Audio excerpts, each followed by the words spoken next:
छत्तीसगढ़ भाजपा के कद्दावर नेता और राजनीति के पुरोधा माने जाने वाले पूर्व कैबिनेट मंत्री व रायपुर दक्षिण विधानसभा क्षेत्र के विधायक बृजमोहन अग्रवाल बहुमुखी प्रतिभा के धनी हैं। आपको 1990 से लगातार क्षेत्र की जनता चुनती आई है। जनता ने आप पर विश्वास बरकरार रखा है।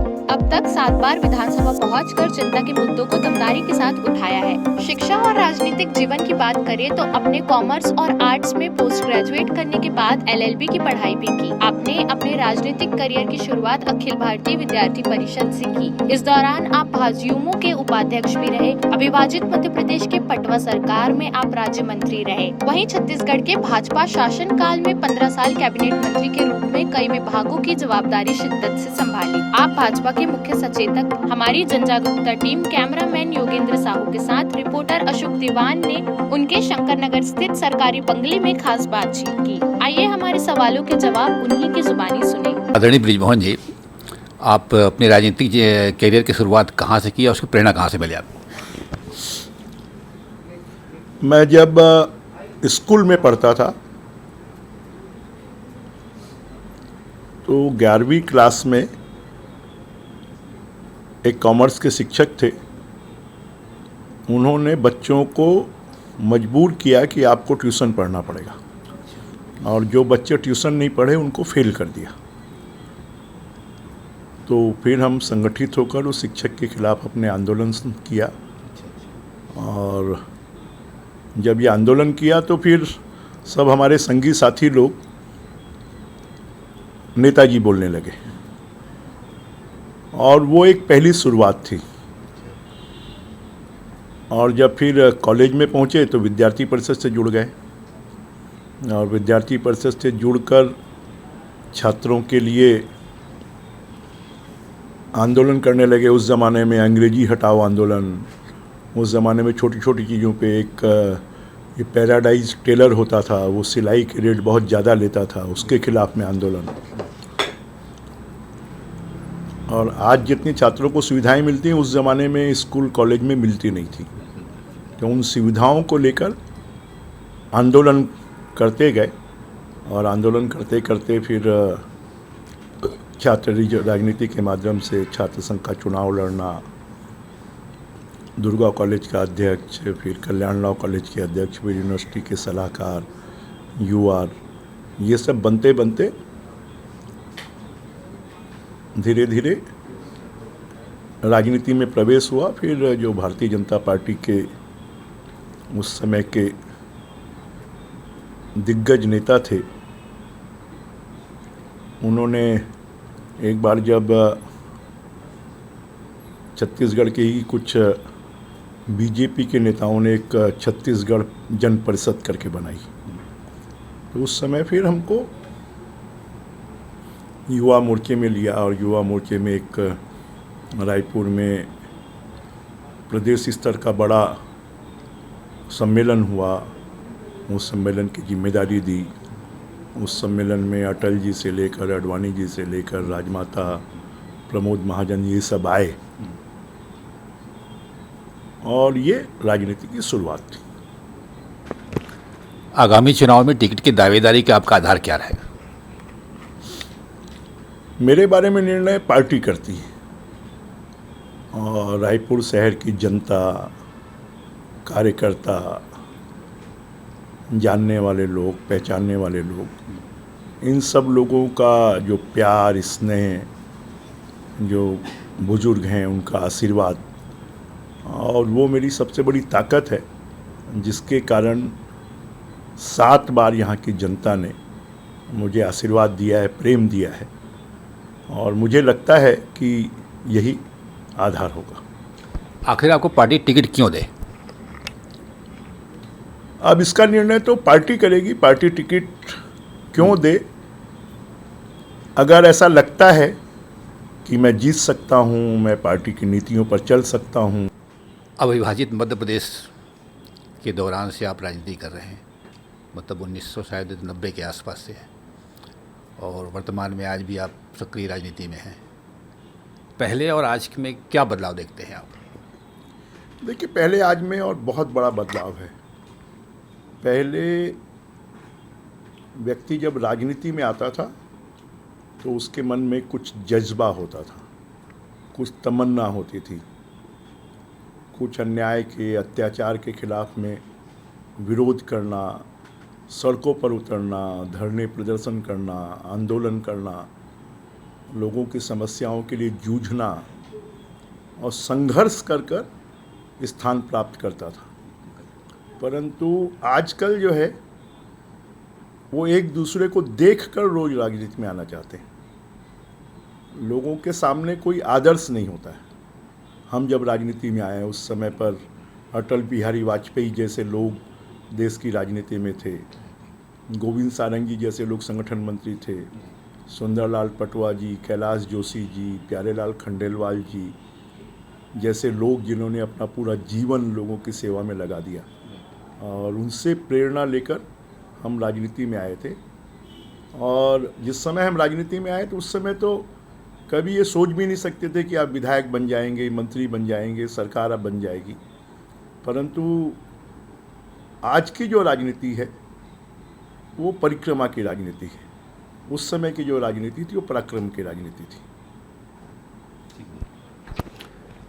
भारतीय जनता पार्टी की पहली सूची जो 21 लोगों को जारी किया है उसमें नए युवा चेहरों को मौका दिया गया है। दूसरी सूची का लोगों को इंतज़ार है। आखिर क्या कारण है कि इसका लंबा इंतज़ार करना पड़ रहा है लोगों को?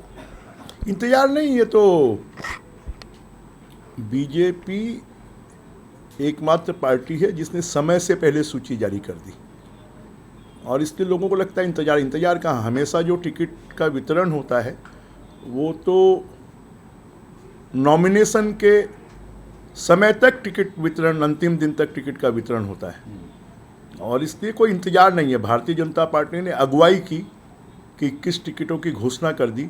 ये भारतीय जनता पार्टी की बहुत बड़ी सफलता है। आज कांग्रेस पार्टी ने कहा कि हम 6 सितंबर को अपनी सूची जारी कर देंगे। आज 6 सितंबर नहीं, आज 6 अक्टूबर हो गया, अभी तक वो सूची जारी नहीं कर पाई। तो भारतीय जनता पार्टी ने तो बहुत बड़ी अगुवाई की है, और ये बहुत बड़ी उपलब्धि है कि बीजेपी ने 21 सीटों पर नाम जारी कर दी। अभी इस दौरान एक मतलब संभावित जो सूची जारी हुई 50 लोगों की, लोगों को उस सूची को देखकर मतलब काफ़ी प्रतिक्रिया आई है। क्या कहते हैं इस बारे में? देखिए, वो अधिकृत सूची नहीं है, और इसलिए मुझे लगता है उसके ऊपर में कोई प्रतिक्रिया देने की आवश्यकता नहीं है। जब तक पार्टी की तरफ से कोई अधिकृत सूची जारी नहीं होती है तब तक प्रतिक्रिया देने का कोई औचित्य नहीं है। आप लोग छत्तीसगढ़ राज्य में पिछले 15 साल से शासन किया आप लोगों ने, और वर्तमान में विधायक हैं। आपकी सबसे बड़ी इस दिनों में सबसे बड़ी उपलब्धि क्या है? सबसे बड़ी उपलब्धि है कि 35 साल की राजनीति में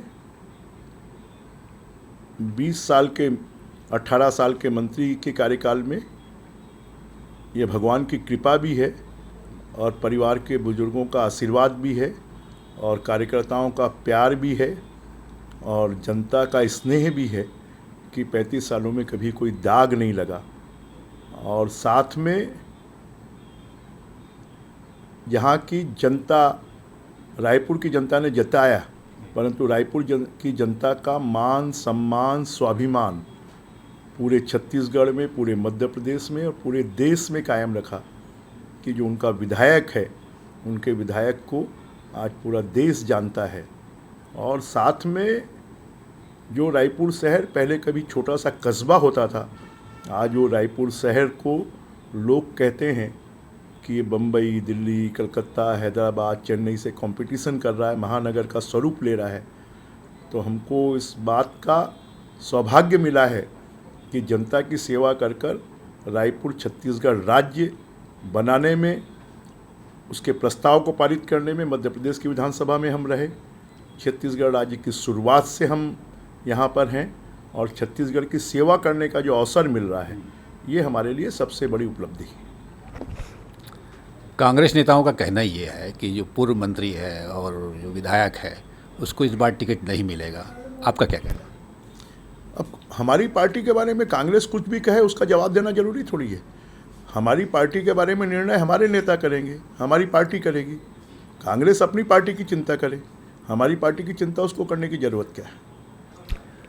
आगामी विधानसभा चुनाव में भारतीय जनता पार्टी का मुख्य मुद्दा क्या रहेगा? आगामी विधानसभा चुनाव में भारतीय जनता पार्टी का मुख्य मुद्दा होगा कांग्रेस सरकार का भ्रष्टाचार, कांग्रेस सरकार का माफिया राज, कांग्रेस सरकार में कानून व्यवस्था की स्थिति जर्जर होना, कांग्रेस सरकार में इंफ्रास्ट्रक्चर के क्षेत्र में छत्तीसगढ़ जो 15 साल में हमने किया था उसमें मुझे लगता है कि 15 साल के लिए इन्होंने 5 साल में पीछे कर दिया। और शराब घोटाला, कोयला घोटाला, ज़मीन घोटाला, सीमेंट घोटाला, रेत घोटाला, डीएमएफ घोटाला, कैंपा घोटाला, गौठान घोटाला, ऐसे मालूम नहीं महादेव ऐप घोटाला। तो ये सरकार सिर्फ घोटालों की सरकार है। पीएससी घोटाला, जिसमें छत्तीसगढ़ के नौजवानों के मन में निराशा पैदा हो गई। लोगों को 16 लाख ग्रामीणों को, 5 लाख शहरों के गरीब लोगों को आवास इस सरकार ने छीन लिया। 72 लाख लोगों के घरों में जल जीवन मिशन और अमृत मिशन के नल का पानी पहुंचना है। पूरे देश में 90% घरों में पहुंच गया, छत्तीसगढ़ में अभी तक 30% घरों में पहुंचा है। आज हमारा रायपुर शहर राजधानी, जो 15 साल में लोग यहाँ की तारीफ करते थे, 5 सालों में इसको गड्ढापुर बना दिया, इसको धूल का शहर बना दिया, इसको चाकूपुर बना दिया। कांग्रेस 75 सीट जीतने के लिए टारगेट रखी, 75 सीट जीतने के लिए। इसके लिए वो काफ़ी मेहनत कर रहे हैं लोग। इसमें विशेष तौर पे छत्तीसगढ़ियावाद को मुहिम के तौर पे चला रहे हैं लोग। इसके काट के लिए भारतीय जनता पार्टी की बस क्या रणनीति है? छत्तीसगढ़ में कभी ऐसा वाद चला नहीं है। जोगी जी ने भी कोशिश की थी और भूपेश बघेल जी भी कोशिश में लगे हैं, परंतु छत्तीसगढ़िया लोग देख रहे हैं कि ये तो हमको लूटने का काम कर रहा है, ये वाद नहीं। ये भूपेश बघेल के घर में वो गेड़ी में चढ़ जाए, उससे क्या फ़ायदा? जिस दिन गांव-गांव में, और ये तो परंपरा हजारों साल की है कि बोरोबासी टेबल कुर्सी पे बैठ के चम्मच और कांटे से खाएं, ये कोई यहाँ की छत्तीसगढ़िया बात नहीं है। भौरा जो है हमारे यहाँ के बच्चे हजारों साल से चला रहे हैं, बाटी हमारे यहाँ के बच्चे हजारों साल से खेल रहे हैं। तो भूपेश बघेल कोई नया काम नहीं कर रहे हैं और उनके घर में ये सब कार्यक्रम हो, उससे क्या फ़ायदा? जिस दिन छत्तीसगढ़ के गांव-गांव में लोग उत्सव मनाएं, उल्लास के साथ में, वहाँ पर मादर की थाप हो, वहाँ पर ढोल बजें, वहाँ पर सुआ हो, ददरिया हो, वहाँ पर कर्मा हो, तब हम ये कहेंगे कि छत्तीसगढ़ की असली संस्कृति को बचाने का काम किया जा रहा है। ये तो खाली जितना पैसा इन कार्यक्रमों में खर्च नहीं होता, उसका 1000 गुना पैसा विज्ञापनों में खर्च कर दिया जाता है। गांव के लोगों को नहीं दिख रहा है, गांव के लोगों को तो कोई संस्कृति दिख ही नहीं रही है। हमारे ज़माने में छत्तीसगढ़ के 1 लाख कलाकारों को काम मिलता था, आज छत्तीसगढ़ के 1000 कलाकारों को काम नहीं मिल रहा है। उनके भूखे मरने की नौबत आ रही है। कांग्रेस ने 75 सीट का टारगेट रखा है, भारतीय जनता पार्टी की क्या टारगेट है? भारतीय जनता पार्टी 2/3 मेजॉरिटी से जीत कर आएगी और हम तो चाहते हैं कि वो 75 नहीं, वो 90 सीट का टारगेट रखें। वो जितनी ज़्यादा सीट का टारगेट रखेंगे उतना ज़्यादा आसानी बीजेपी को सरकार बनाने में होगी। कांग्रेस ने माता कौशल्या को लेके, मतलब एक राम भगवान को लेके छीनने की कोशिश आप लोग कर रहे हैं, आप कैसे देखते हैं? इसमें छीनने की कोई बात है ही नहीं। प्रभु राम सबके हैं, सर्वव्यापी हैं, जन जन के हैं, मन मन के हैं। वो ना बीजेपी के हैं, वो ना कांग्रेस के हैं। जिस कांग्रेस ने अयोध्या के प्रभु राम मंदिर का विरोध किया, जिस कांग्रेस ने राम सेतु का विरोध किया, जिस कांग्रेस ने प्रभु राम के जन्म स्थान के प्रमाण मांगे, जिस कांग्रेस ने मथुरा और काशी का विरोध किया, आज वो कांग्रेस क्या बात करेगी? ये तो कालनेमी हैं जिनके मुंह में राम है, परंतु वो हनुमान को ठगने की कोशिश कर रहे हैं और हनुमान रूपी जो जनता है वो कालनेमी राक्षस का वध करेगी।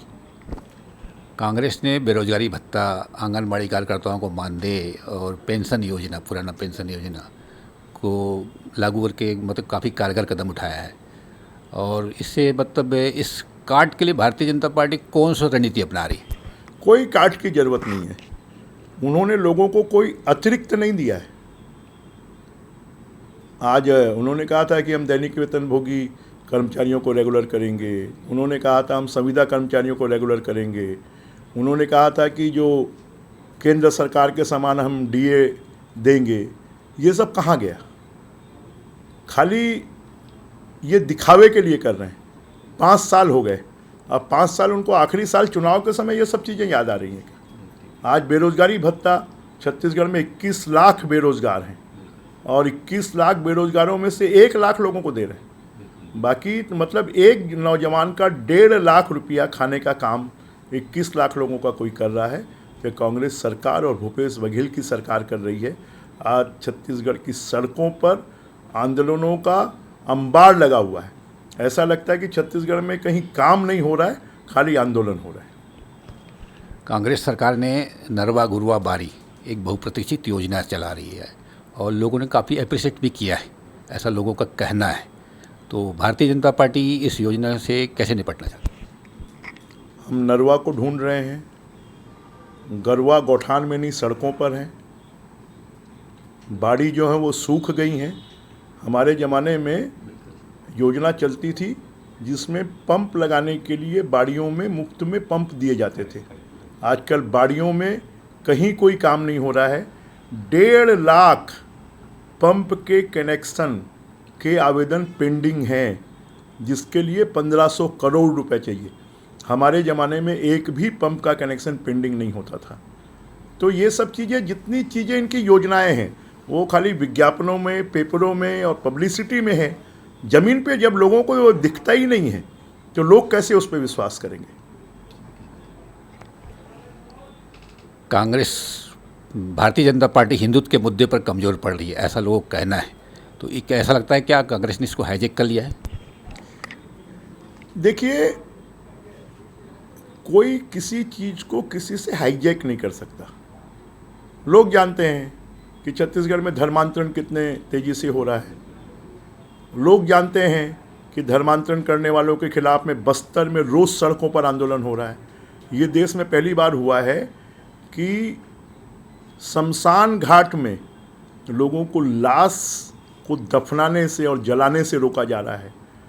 तो ये सरकार कितनी भी शेर की खाल ओढ़ ले, परंतु ये सियार हैं, लोग इनको पहचानते हैं।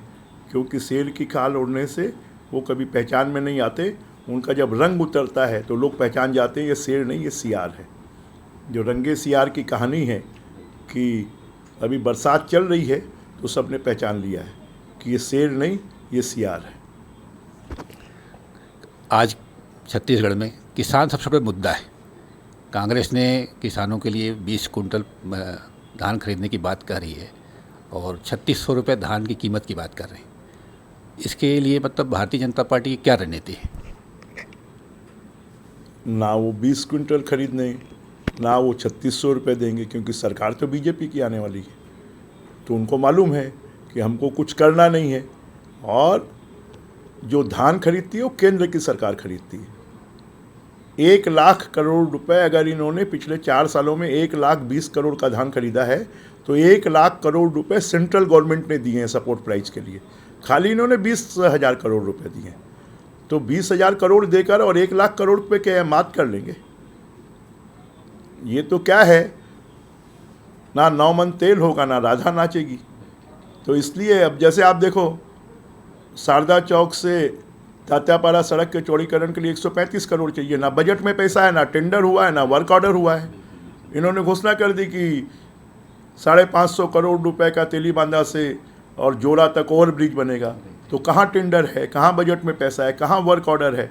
तो मुख्यमंत्री जी अभी मेरे ख्याल से पिछले 1 साल में 1 लाख करोड़ रुपए की घोषणा कर चुके होंगे। पर जब बजट में प्रोविजन ही नहीं है, टेंडर नहीं हुआ है, वर्क ऑर्डर नहीं हुआ है, तो काम कहाँ से होगा? खाली इनकी थोथी घोषणा है और जनता इस बात को समझती है। आज रायपुर शहर में गड्ढे भरने के लिए इनके पास से पैसे नहीं है। पूरे प्रदेश में सड़कों को लेकर जगह जगह आंदोलन हो रहा है। लोग सड़कों पर उतर रहे हैं। लोग कह रहे हैं हम वोट का बहिष्कार करेंगे। स्कूलों में गांव के लोग ताले लगा रहे हैं, टीचर नहीं है, कि हम वोट का बहिष्कार करेंगे। तो ये सरकार खाली कोरी घोषणा करने वाली सरकार है, काम करने वाली सरकार नहीं है। कांग्रेस के 5.25 साल के कार्यकाल को कैसे देखते हैं? कांग्रेस का 5.25 साल का कार्यकाल भ्रष्टाचार के आकंठ में डूबा हुआ, माफिया राज पैदा करने वाला, गुंडे मवाली बदमाशों को संरक्षण देने वाला अपना वादा पूरा नहीं करने वाले और लोगों को गुमराह कर कर उनका वोट लेने की कोशिश करने वाले अब बेनकाब हो गए हैं और जनता इनको बेनकाब के साथ साथ बेआबरू करेगी आने वाले चुनाव में और भारतीय जनता पार्टी को सेवा का मौका देगी। आदिवासी क्षेत्रों में भाजपा का जनाधार पहले से कमज़ोर हुआ ऐसा लोग कहते हैं और कांग्रेस इसमें काफ़ी मजबूत हुई है। आप इसको किस रूप में देखते हैं? पहले से कैसे कमज़ोर होगा? पहले ही उनके पास पूरी सीटें हैं। अब तो मुझे लगता है कि उन क्षेत्रों की 25% सीटें भी ये जीत लें तो बड़ी बात होगी। भारतीय जनता पार्टी सरगुजा में भी जीतेगी, भारतीय जनता पार्टी बस्तर में भी जीतेगी। एक लाख सवाल, ये भारतीय जनता पार्टी मान लो सरकार में आती है तो सीएम चेहरा कौन होगा? क्या आप भी उस पर दौड़ में हैं? भारतीय जनता पार्टी का हर कार्यकर्ता सीएम का चेहरा है और जब भी पार्टी विपक्ष में होती है तब कोई चेहरा घोषित नहीं होता, चाहे कांग्रेस पार्टी हो चाहे बीजेपी हो। और अब तो ये परिस्थिति हो गई है कि कांग्रेस के मुख्यमंत्री को भी चेहरा नहीं बनाया जा रहा है।